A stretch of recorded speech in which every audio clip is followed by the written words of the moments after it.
Good evening. The war on Iran is spreading, spilling well outside the Middle East, a long way into international waters.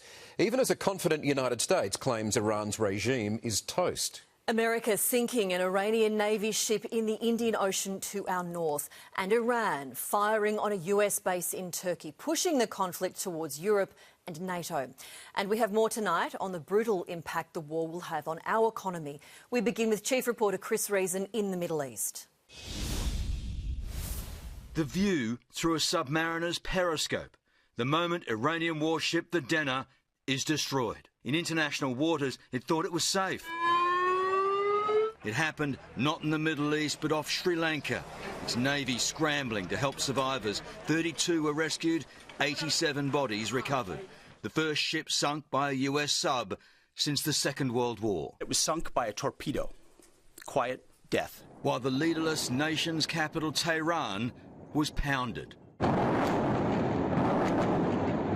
The US claiming more than 2,000 hits, government buildings, the Revolutionary Guard headquarters, the National Police headquarters. The US long-range precision missiles are first. Tomahawk spotted in the air over a commercial ship bound for Iran. America is winning. Decisively, devastatingly, and without mercy. They are toast, and they know it. The Defense Secretary, cavalier, the White House releasing this video as if it's a game. We're winning this fight. Israel too bragging about its operations via memes. Nothing beats a jet. Donald Trump marking his own scorecard. Somebody said, on a scale of 10, where would you rate it? I said about a 15.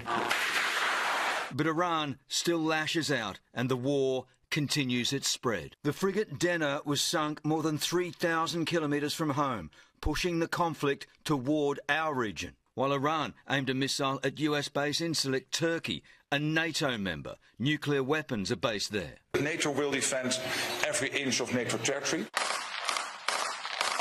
Israel broadening its fight in Lebanon, its troops in fierce fighting with Hezbollah, the terror group's leader,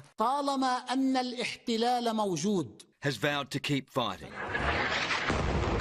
But as the bombing intensifies, Lebanese families are forced to flee the attacks. Around 80,000 now living in shelters, tents, cars. The war now escalating on all fronts. So my message to Australia is to wake up. Israel's Deputy Foreign Minister telling 7 News it's time for Australia to join the war. I would expect Australia, with its long history of defending humanity and freedom throughout many wars throughout our history, I would expect them to actually join forces as well. The Israeli government minister also had a message for Australians worried about the impact on fuel and gas prices, trade, travel and our security, insisting controversially that the war would be worth it in the long run. They need to understand what could have come in the future, which would have been far more dangerous, which would have been much more economically costly as well. And as the death toll mounts, 6 US victims, 11 from Israel and over 1,000 in Iran, she warns there'll be one more if the Ayatollah's son is elected supreme leader.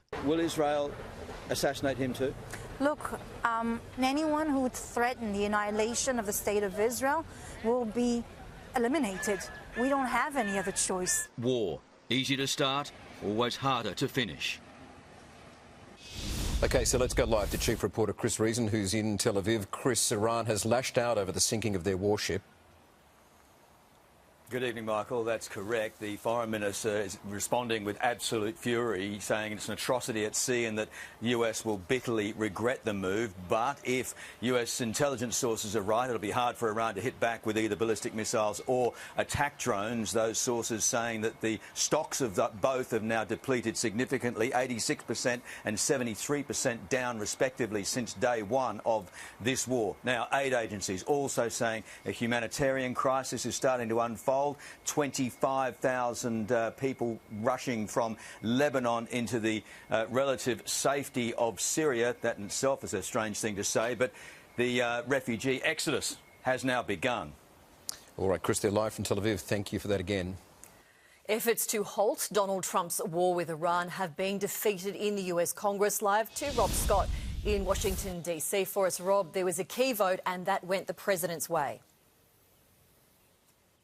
Yeah, that's right, Angie. Democratic lawmakers wanted to force Donald Trump to go through official channels to seek approval for his war in Iran, labelling it illegal. But their bid was shot down in the Senate, the vote breaking along party lines with Republicans falling in behind their leader.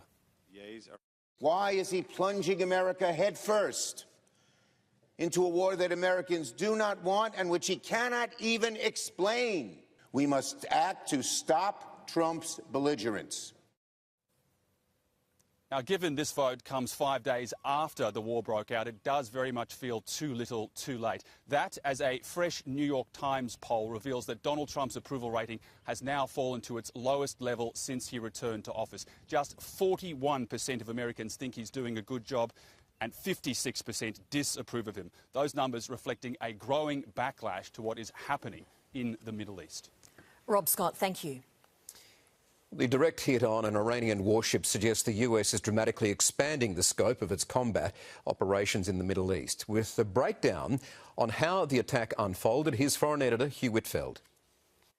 The submarine, the USS Charlotte, a Los Angeles-class boat, 110 metres long, nuclear-powered and capable of carrying 10 of these Mark 48 torpedoes.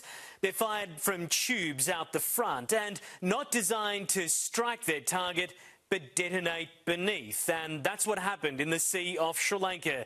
The $4 million weapon exploding under the stern of the IRIS Dina, one of the Iranian Navy's newer frigates, capable of carrying helicopters. It sank in just minutes. There was overwhelming relief at Sydney Airport as the first plane to make it out of the war zone and back to Australia touched down. It wasn't easy. Some spent more than $100,000 on flights to get out, but at the terminal last night, it was all worth it. At arrivals, after days fearing the worst. I don't think I've ever felt so anxious, so worried. Ready to welcome them home. We're all very excited. It's a love actually moment for us. Then, shortly before 10:30... welcome back, Emirates. Here we go. The first commercial flight out of Dubai and its relieved passengers. Everyone was cheering and clapping. Quite emotional, yeah. Glad to be home. Joy spilling over in the terminal. It had been a nervous journey. A little bit, yeah, but the moment we're outside of the Dubai airspace and, you know, the whole kind of Middle East area, it was just happy. Back to family. Oh, I'm so relieved. I'm so happy to have him home. The pressure of not knowing whether they would be safe, obvious. She's back home. We're grateful. Grateful and to come back home for my safety, for my family. After being caught in a war zone. FaceTiming some friends and they're asking me how I am. Next thing you know, the whole hotel shakes. The impact of the experience still raw. Pretty traumatic, hearing our entire house shake constantly, but we're here now. Year 10 and 11 students from Sydney's Barker College trapped in Dubai on their way to a robotics event in Turkey. We really came together as a team through this experience and supported each other well. Parents were terrified. It's amazing, amazing, very, very grateful. I certainly feel for the other people that are still stuck there. Tennis pro James McCabe had been playing in a Dubai tournament. And the oil factory was going up in smoke and we were right next to it, so it was a bit scary. Families living and working in Dubai, the best decision was to leave. My husband's still there. We've got like our dogs, our home and stuff's over there, so it's a weird feeling. One relieved family reunion had a well-known face involved. Former Seven presenter David Koch. It's a huge relief. Like kids in a war zone, you realise how lucky you are living here. It's been a lot, but we're absolutely delighted.